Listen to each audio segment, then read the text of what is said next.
Quand vous prenez la constitution de la RDC, vous verrez qu'on a dépouillé le président de la République presque de tous les pouvoirs. En réalité, le vrai centre névralgique du pouvoir, ça doit être le Premier ministre. Mais écoutez le peuple congolais à la télévision, moi je m'amuse à écouter régulièrement ça. Quand le peuple s'exprime, en réalité, dans son schéma mental, il s'adresse au président de la République et jamais au Premier ministre. Presque jamais. Il dit non, papa Tshisekedi, yo fachi au sel l'autre côté, tout ça. Alors que la Constitution dit c'est le gouvernement qui définit et conduit la politique. Mais personne ne s'adresse au gouvernement. On dit que c'est le président qui doit faire ou qui ne doit pas faire. Et même les intellectuels vous disent que le président doit présenter un bilan. On dit, ah bon, le bilan, mais lui, ce n'est pas lui qui définit la politique. Donc il y a toujours cette dichotomie entre ce qui est écrit et ce qui est pensé.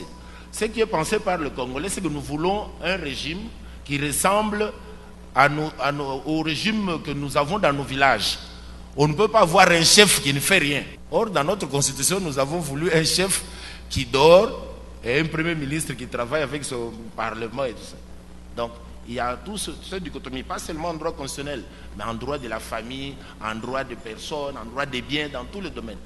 Nous voulons à la fois être blanc et noir. Alors, conséquence, on est un peu chauve-souris, on ne sait pas exactement ce qu'on veut. Je suis élu par mes pairs, juges, comme président. Mais tout d'un coup, surgit un problème. La loi sur la Cour constitutionnelle parle de la représentation provinciale. Je suis originaire de Ngandajika, donc je suis originaire de la province de Lomami, pas du Kasaï oriental. Mais quelqu'un me dit non, mais vous êtes tous de la même tribu. Vous voyez, une notion s'invite au débat. La Constitution parle de la représentation des provinces, alors que dans le fond du discours, les gens parlent de la représentation tribale, ethnique.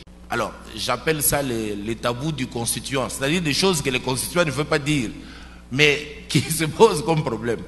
En d'autres termes, nous devons nous entendre sur comment organiser notre vouloir vivre ensemble.